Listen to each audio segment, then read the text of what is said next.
Aujourd'hui, je vous emmène en Haute-Provence, à la frontière entre les Alpes et la Provence. Je vais vous parler de la montagne de Lure et de la chapelle de Lure qui se trouve à son pied. La montagne de Lure culmine à 1826 mètres. C'est une immense barre rocheuse calcaire de 30 km de long. On la voit de très loin, depuis la vallée de la Durance jusqu'au Ventoux. Pourquoi est-elle spéciale? Parce que c'est une frontière entre deux mondes. Au sud, c'est la Provence, soleil, lavande, garrigue. Au nord, c'est déjà les Alpes, forêt de sapins et neige. À cause de ça, le climat est très rude. En hiver, il peut faire moins 20 degrés, avec beaucoup de vent, et en été, par contre, c'est sec et ensoleillé. Parce qu'après tu répares. C'est aussi une montagne sacrée. Aujourd'hui, c'est un paradis pour les On va randonneurs, jusqu'à la deuxième ou... les paraplantistes et Ouais, les d'accord. astronomes. Car on a Tu les de répares. beaux lieux, un beau ciel bien étoilé. Avant, c'était Au pied utilisé par sud les de la marins. montagne, Enfin, pas ici, hein, dans un ce petit truc-ci, vallon, c'est utilisé se par les trouve la marins chapelle Notre-Dame de Lure. pour, J'ai pour déjà indiquer, consacré une vidéo à ce sujet. ils mettaient Elle a des été fondée au tubes au XIIe centre siècle, vers avec des messages. 1850, C'est par des des cairns, moines c'est ça? cisterciens. Pendant des siècles, c'était un lieu de prière, d'accueil. Mais avec le temps, Quand tu rentres de le montagne, site tu sais où, a été quel chemin suivre. peu à peu abandonné. Pendant plusieurs années, la chapelle a résisté à l'abandon. Il y a 2 ans, le dernier ermite qui y vivait y est décédé malheureusement. Il s'appelait Lucien.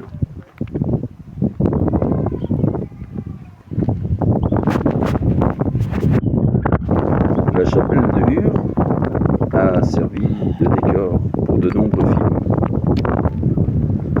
Malheureusement, je ne peux pas vous en donner beaucoup puisque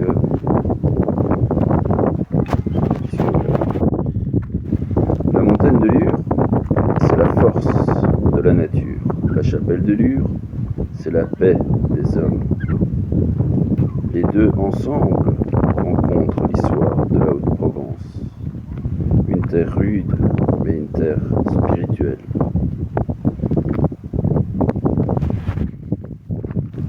Sur ce, bon visionnage.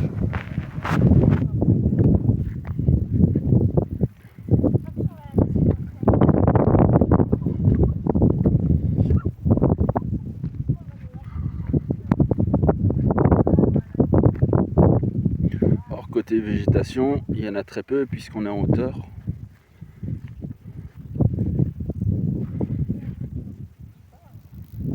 Il y a la plante que j'ai parlé là tout à l'heure, le genévrier, qui est tout petit. La jaune là, je peux vous dire exactement, je sais pas. C'est pas des plantes de chez moi. Là, c'est le chardon.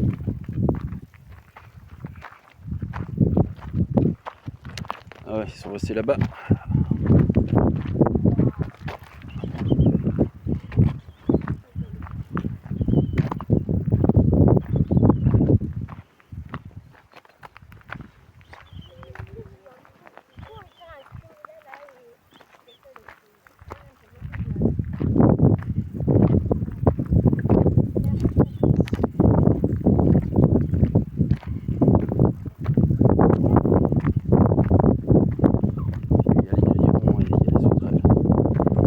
Je crois que c'est plus les sauterelles parce que les grillons, il n'y a pas.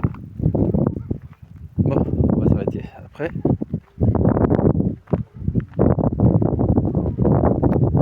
Parce qu'après, c'est des pins.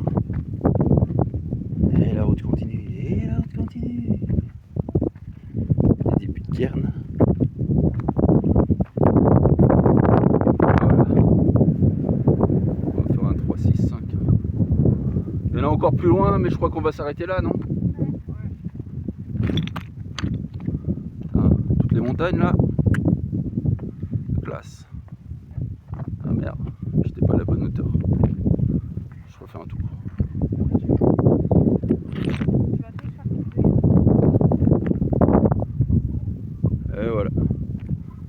là-bas il y en a encore. Ça, si t'en veux plus, tu t'abonnes. Je vais essayer de... Là, sur le côté, vous voyez là. Il y avait une route en asphalte, mais tout a été supprimé. Et tant mieux. Ah non, non, non, c'est pas celle-là. C'est... Je vois pas mon doigt. Je vois pas celle-là. Si. Qui menait là en haut. Était en asphalte. Mais ils ont tout retiré. Enfin, un peu plus naturel. Et ça va. Et au-dessus, là, ça appartient à l'armée. Là, ça doit être du civil. Je sais pas si vous voyez.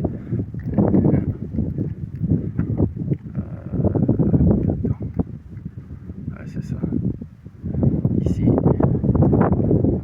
j'arriverai pas à grandir. Il y a une base civile. Enfin, elle est à un poste radio. Et voilà. Ça, c'est la montagne de l'Ours.